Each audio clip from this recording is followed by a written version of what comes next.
आज की ये वीडियो आप सभी के लिए काफ़ी ज़्यादा इम्पॉर्टेंट होने वाली है क्योंकि यहाँ पे हम वो हर एक चीज़ डिस्कस करने वाले हैं जो कि अभी तक आप सभी लोग निग्लेक्ट करते हुए आए हो, वो है मेहनत करना। अभी अक्टूबर आ चुका है एंड इससे पहले इतने सारे महीने बीत चुके हैं जहाँ पे आपके पास टाइम था कि अपने बोर्ड्स के लिए आप बहुत अच्छे से प्रिपेयर कर सको। अभी तक आपने बहुत अच्छे से प्रिपेयर नहीं करा है। जो एक 100% देने वाली चीज़ आती है ना, वो आपने अभी तक नहीं दिया है। But it is high time कि अभी से आप अपना 100% देना स्टार्ट कर दो। बिकॉज अगर आप अभी से अपना 100% देना स्टार्ट नहीं करोगे ना, तो उसके बाद फिर अगर आपके गंदे मार्क्स आते हैं, आपने जो सोचा था वो अगर आप अचीव नहीं करते हो, तो उसके बाद सिर्फ आप ही उस चीज के रिस्पॉन्सिबल होगे। उसके बाद ना किसी भी चीज को रिग्रेट करने का कोई भी फायदा नहीं होता है, क्योंकि वो चीज लौट के नहीं आने वाली है। टाइम हमारा फोर्थ डायमेंशन माना जाता है, बट टाइम एक ऐसी चीज है ना जिसमें आप वापस पीछे मुड़ के नहीं जा सकते हो। तो टाइम इज वेरी प्रेशियस। और अभी अक्टूबर है आपके पास, नवंबर है, दिसंबर है, देन जनवरी भी है आपके पास, जहां पे आप बहुत अच्छे से प्रिपेयर कर सकते हो। एक्चुअल में ये जो लास्ट के हमारे पास महीने होते हैं ना, यही सबसे ज्यादा इंपॉर्टेंट होते हैं। These are most important for your board exam preparation. Last month में ही मैक्सिमम स्टूडेंट्स की प्रिपरेशन स्टार्ट होती है, बट वो डिपेंड करता है कि आप कैसे प्रिपरेशन करते हो, तभी जाके आप बहुत अच्छा स्कोर कर पाओगे। तो चलो स्टार्ट करते हैं आज की ये वीडियो, जिसमें हम डिस्कस करने वाले हैं कि अक्टूबर से पढ़ के आप कैसे अच्छा स्कोर कर सकते हो। तो सबसे पहले देखो, हमने लिखा हुआ है हाफ ईयरली एग्जाम्स। इसका क्या मतलब है? मुझे पता है बहुत सारे ऐसे स्कूल्स होते हैं जहाँ पे जो हाफ ईयरली एग्जाम्स है ना, वो अक्टूबर से ही स्टार्ट होते हैं, या तो नवंबर में होते हैं या फिर अक्टूबर में होते हैं। कई बच्चों के तो ऑलरेडी हो चुके होंगे, जो भी सीबीएसई के हैं उनके मैक्सिमम सारे स्टूडेंट्स के हाफ ईयरली एग्जाम्स हो चुके होंगे। बट जो हमारे स्टेट बोर्ड्स होते हैं उनके हाफ ईयरली एग्जाम्स अभी होते हैं अक्टूबर में या नवंबर में। तो इस पे भी आपको ना बहुत अच्छे से फोकस करना है। और अगर आपने नहीं करा है, मान लो जिनके हाफ ईयरली एग्जाम्स हो चुके हैं, उनके उतने अच्छे हाफ ईयरली एग्जाम्स नहीं गए हैं, अच्छे नंबर नहीं आए हैं, so it is completely okay. But make sure कि आप प्री बोर्ड्स में बहुत अच्छा करो, आप अपने प्रैक्टिकल एग्जाम्स में बहुत अच्छा करो। क्योंकि अदरवाइज ना जो आपके मार्क्स जाएंगे, जो कि आपके 20 जाते हैं स्कूल से या फिर 30 जाते हैं, तो वो फिर फुल स्कोर करने में बहुत दिक्कत हो जाएगी। तो इसीलिए अपने प्री बोर्ड्स, अपने प्रैक्टिकल एग्जाम्स में जो भी आपको होमवर्क मिलता है, असाइनमेंट मिलता है, उसमें बहुत अच्छे से आपको फोकस करना है। ठीक है, तो अपने हाफ ईयरली एग्जाम्स की अच्छे से प्रिपरेशन करना, वो स्टूडेंट्स जिनके अभी स्टार्ट नहीं हुए हैं। ठीक है, उसके बाद बैकलॉग्स। देखो, ऐसे बहुत सारे चैप्टर्स होंगे जो टीचर्स ने पढ़ा दिए हैं, but due to any particular reason अभी तक आपने वो चैप्टर्स नहीं करे होंगे, तो उन बैकलॉग्स को आपको क्लियर करना है। स्कूल में तो टीचर्स वापस से पढ़ाने नहीं वाले हैं, या तो आप ट्यूशन जाते हो तो वहां पे अच्छे से प्रिपेयर कर लो, अदरवाइज यूट्यूब तो आपके पास 24/7 अवेलेबल है। यूट्यूब पे लेक्चर सर्च करो और उससे पढ़ना स्टार्ट कर दो। तो बैकलॉग को क्लियर करना भी काफी ज्यादा इंपॉर्टेंट है, क्योंकि फिर वो एक बर्डन रह जाता है आपके सर पे कि यार ये चैप्टर बचा था, ये अभी तक आपने कंप्लीट नहीं करा है। तो मैं तो हमेशा यही करती थी कि वीकेंड्स, क्योंकि हमारे पास देखो सैटरडे भी होता है, संडे भी होता है, तो वहां पे जो भी आपका बैकलॉग है उसको आप क्लियर कर सकते हो जब भी आपको टाइम मिल रहा है। मान लो कोई हॉलीडे है, जैसे आज संडे है, कल हमारे पास 2 अक्टूबर है, तो हमें वो भी हॉलीडे मिला है, तो वहां पे हम अपने बैकलॉग्स क्लियर कर सकते हैं। जो भी चैप्टर्स छूट चुके हैं उनको आप प्रिपेयर यहाँ पे कर सकते हो। ठीक है, तो या तो वीकेंड्स का यूज करो, या जो भी आपको हॉलीडे मिल रहा है, फ्री पीरियड भी आपको मिल रहा है ना, तो फ्रेंड से पूछ लो यार इस चैप्टर में क्या क्या चीजें थी। ये सारी चीजें ना बहुत ज्यादा हेल्प करती हैं। उसके बाद आपको कहाँ से पढ़ना है, तो देखो अभी मैंने आपको ऑलरेडी बता दिया है कि या तो आप जाओ और स्कूल से पढ़ो। ठीक है, आप स्कूल से पढ़ सकते हो, स्कूल से पढ़ना सबसे बढ़िया रहता है। बट कई स्कूल्स होते हैं जहाँ पे टीचर्स अच्छे से नहीं पढ़ाते हैं, तो अगर टीचर्स अच्छे से नहीं पढ़ा रहे हैं, so that is completely okay, आप घर आके ट्यूशन भी लगा सकते हो।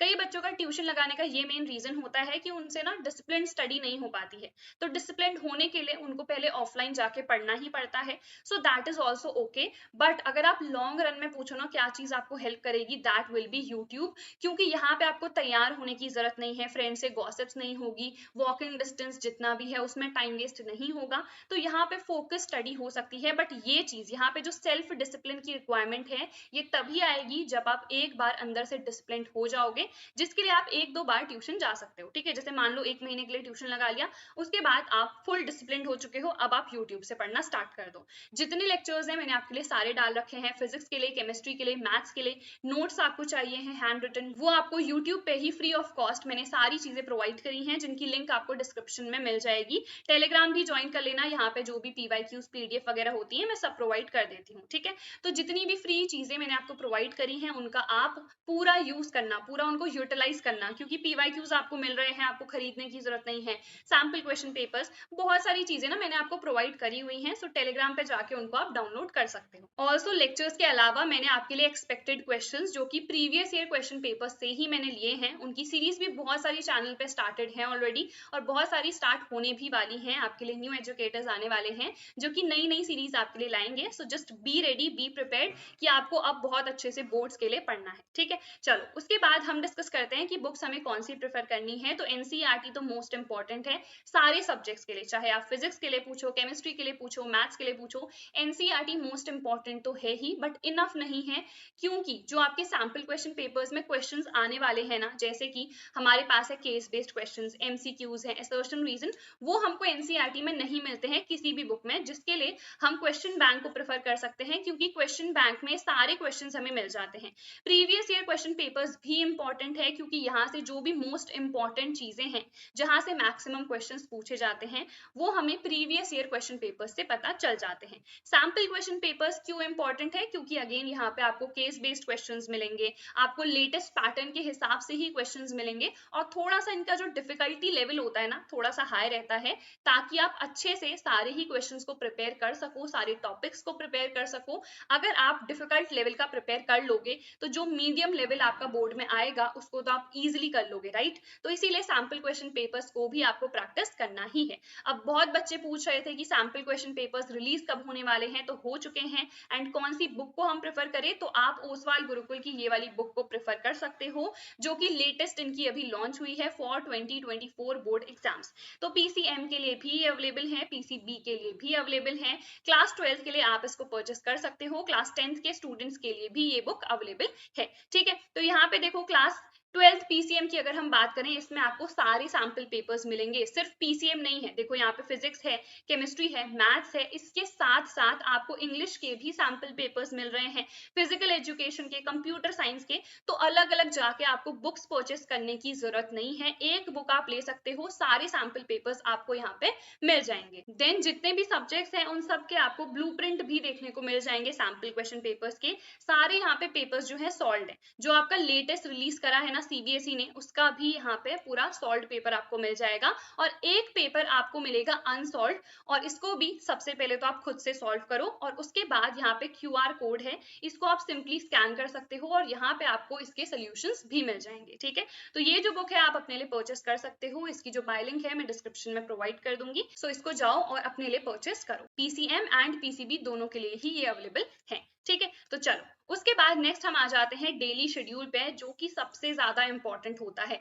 अगर आप डेली बेसिस पे अपना शेड्यूल नहीं बनाओगे ना, तो ये आपके लिए बहुत ज्यादा बुरी बात हो जाएगी, क्योंकि अगर मान लो मैंने डिसाइड करा है कि यार कल से तो मुझे पढ़ना है, बट मैंने ये तो डिसाइड ही नहीं करा कि मुझे क्या पढ़ना है, कितने बजे मैं उठने वाली हूँ, कितने बजे से कितने बजे तक मुझे पढ़ना है। अगर आप यही अपने दिमाग में फीड नहीं करोगे ना, ये चीजें अपने दिमाग में नहीं डालोगे कि हमें इतने से इतने बजे तक ये पढ़ना है, फिर हमको क्या क्या चीजें करनी है, क्या क्या एक्टिविटीज करनी है, तो हमारा दिमाग सोचेगा अरे यार कुछ भी तो नहीं है करने को। तो this is what you don't have to do, you have to pre decide. आपको एक दिन पहले डिसाइड करना है कि मुझे दूसरे दिन करना क्या है। आखिर मान लो मैंने डिसाइड करा है कि मैं सुबह 7 बजे उठने वाली हूँ, तो 7 बजे उठी मैं, उसके बाद obviously we'll get freshen up, हम खाना खाएंगे, सारी चीजें करेंगे, मे बी आप योगा करो, मेडिटेट करो, एक्सरसाइज करो, तो वो भी आपने पहले ही सोच लिया है कि मुझे सुबह उठ के ना ये सारी चीजें करनी है। उसके बाद आपने डिसाइड कर लिया है कि मुझे आज केमिस्ट्री पढ़नी है, अब केमिस्ट्री में कौन सी ब्रांच पढ़नी है, कौन सा चैप्टर वहां पे पढ़ना है, क्या मुझे क्वेश्चंस प्रैक्टिस करने हैं या लेक्चर देखना है।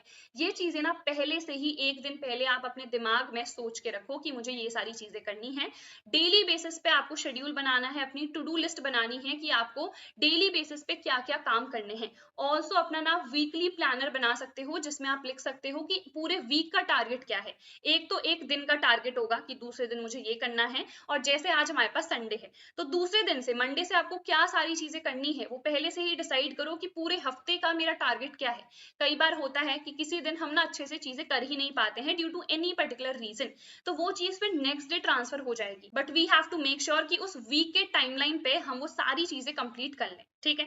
सेल्फ स्टडी मोस्ट इंपॉर्टेंट है। आप कितने कोचिंग इंस्टीट्यूट चले जाओ, आप कितना भी यूट्यूब से पढ़ लो, बैचेस में एनरोल कर लो, जब तक सेल्फ स्टडी नहीं करोगे तब तक आपको नंबर देखने को नहीं मिलेंगे। क्यों आपको पता है? क्योंकि क्योंकि self study is the key, self study is most important. खुद से जब तक आप उस चीज को रिवाइज नहीं करोगे, चाहे आपको कितना भी उस टाइम पे समझ में आ गया है, आज आपने सोचा कि स्कूल में यार मैंने ये टॉपिक अच्छे से सुन लिया है, पढ़ लिया है, मुझे समझ में आ गया है, कुछ दिन बाद अगर आपने घर आके रिवाइज नहीं करा है ना, तो कुछ दिन बाद आप खुद ही देखोगे कि वो टॉपिक भूल चुके हो, चाहे वो कितना भी इजी क्यों ना हो। तो आपको एक बार उसको खुद से रिवाइज करना है, इसीलिए सेल्फ स्टडी मोस्ट इंपॉर्टेंट होती है। ठीक है, तो चलो आगे बढ़ते हैं। अब यहाँ पे जैसे कि मैंने आपको बताया, आपको अपना वीकली स्टडी प्लानर बनाना है, जहां पे आपको ना सारी चीजें लिखनी है कि पूरे वीक में आपको करना क्या है, और आप डेली बेसिस का भी बना सकते हो। देखो यहाँ पे डेली बेसिस का मैंने बना रखा है ना, कि किस टाइम से किस टाइम तक आपको क्या करना है, मंडे को आपको क्या करना है, ट्यूसडे को क्या करना है। तो ये सारी चीजें आप एक प्लानर पे लिख सकते हो, या सिंपली एक कॉपी ले लो, पेन ले लो, पन्ना ही ले लो, बट ये सारी चीजें खुद के लिए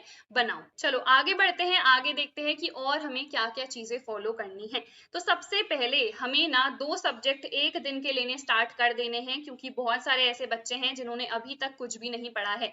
तो अगर हम एक सब्जेक्ट एक दिन का लेके चलेंगे तो वो कंप्लीट नहीं हो पाएगा। तो इसीलिए आपको 2 सब्जेक्ट एक दिन के लेके चलने ही पड़ेंगे। पहले से मैं हमेशा कहती थी कि take 1 subject at a time, but वो तब के लिए था जबकि आप आराम आराम से पढ़ रहे हो। अभी आपको 2 सब्जेक्ट एक दिन के लेने ही हैं। ठीक है, मान लो सुबह मैंने मैथ्स ले लिया है, तो शाम को मैं फिजिक्स कंप्लीट करूंगी, ये चीज आपको अप्लाई करनी है। अगर आप एक दिन में एक सब्जेक्ट लेके अपना सिलेबस कंप्लीट कर सकते हो, तो वही चीज अप्लाई करो, क्योंकि हर चीज ना अलग अलग स्टूडेंट्स के लिए अलग अलग हो सकती है। अगर आपको एक टाइम पे एक ही सब्जेक्ट पढ़ना है तो वही करो, अगर आप 2 सब्जेक्ट्स को मैनेज कर पा रहे हो तो वो करो, अगर आप 3 सब्जेक्ट्स भी कर पा रहे हो तो वो करो। जैसा भी आपको सूट करता है, आपको अभी वो चीज करनी है। फुल डिसिप्लिन होके आपको पढ़ाई स्टार्ट कर देनी है। This is the most important. चाहे आपकी स्ट्रैटेजी कैसी भी हो, बट आपको पढ़ाई करते रहना है। This is main important thing. ठीक है, उसके बाद जो भी बच्चे सीयूईटी की प्रिपरेशन कर रहे हैं, तो इस चीज को भी साथ में कंसिडर करके चलना, क्योंकि आपके 12th के रिजल्ट के बेसिस पे आपको कोई अच्छा कॉलेज नहीं मिलने वाला है। सीयूईटी के स्कोर के बेसिस पे ही अगर आपको टॉप यूनिवर्सिटीज में जाना है, तभी आप जा पाओगे। तो इसीलिए सीयूईटी की प्रिपरेशन करना स्टार्ट कर देना। देन जेई नीट की भी आपको प्रिपरेशन करनी ही करनी है। ठीक है, जो भी स्टूडेंट्स ऐसे हैं जिन्होंने पहले से ही सोच रखा है कि हमें या तो जेई क्रैक करना है या नीट क्रैक करना है, तो बोर्ड्स के साथ साथ ना इन दोनों चीजों को लेके भी चलना। ये नहीं है कि सिर्फ बोर्ड्स पे ही लगे हैं, या ऐसा भी नहीं है कि सिर्फ जेई की ही प्रिपरेशन में लगे हैं, क्योंकि 75% जो हमारे पास क्राइटेरिया है उसको भी आपको फुलफिल करना है। बहुत सारे बच्चे जेई तो क्रैक कर लेते हैं, फिर वो 75% वाले क्राइटेरिया पे ही अटक जाते हैं। तो ऐसा भी नहीं करना है। ठीक है, इतना तो फोकस करना है कि एटलीस्ट तुम 80-90% तो लाओ। उसके बाद सारे सब्जेक्ट्स पे आपको फोकस करना है, बिकॉज अक्टूबर आ चुका है, और मैंने आपसे पहले भी कहा था जैसे ही अक्टूबर आ जाएगा मैं आपसे कह दूंगी, मैं आपको याद दिला दूंगी कि इट इज हाई टाइम कि आप सारे ही सब्जेक्ट्स पे फोकस करो, चाहे वो इंग्लिश है, हिंदी है, फिजिकल एजुकेशन है, कंप्यूटर साइंस है, कुछ भी है, बट अभी से आपको फोकस करना है सारे सब्जेक्ट्स में। क्योंकि आपकी परसेंटेज जो फाइनल बनेगी, जो आपका फाइनल रिजल्ट आएगा, उसमें सिर्फ पीसीएम या पीसीबी नहीं होंगे, उसमें आपके बाकी सब्जेक्ट्स भी होंगे ना, तो उनमें भी हमें बहुत अच्छा स्कोर करना है कि मान लो थोड़े नंबर अगर फिजिक्स में कम आ गए, तो वहां पे एटलीस्ट वो कंपनसेट हो जाए। और ये तो मैंने आपको बता ही दिया है कि लेक्चर्स से आपको पढ़ना है, चाहे यूट्यूब से आप पढ़ रहे हो, स्कूल में आप पढ़ रहे हो, उसको अटेंटिवली सुनो, सारी चीजें नोट डाउन करते रहो एक रफ कॉपी में। फिर उसके बाद खुद के हैंड रिटन नोट्स बनाओ, जिसके लिए आप मेरे हैंड रिटन नोट्स की हेल्प ले सकते हो। मैंने ऑलरेडी प्रोवाइड कर रखे हैं, जिसकी लिंक आपको डिस्क्रिप्शन में मिल जाएगी। इसके अलावा एनसीईआरटी को देखो, उसमें क्या क्या चीजें गिवन है। रेफरेंस बुक्स का भी आप यूज कर सकते हो, बट बहुत अच्छे से ना अपने खुद के नोट्स बनाना, क्योंकि ये ना आपको रिविजन में सबसे ज्यादा हेल्प करते हैं।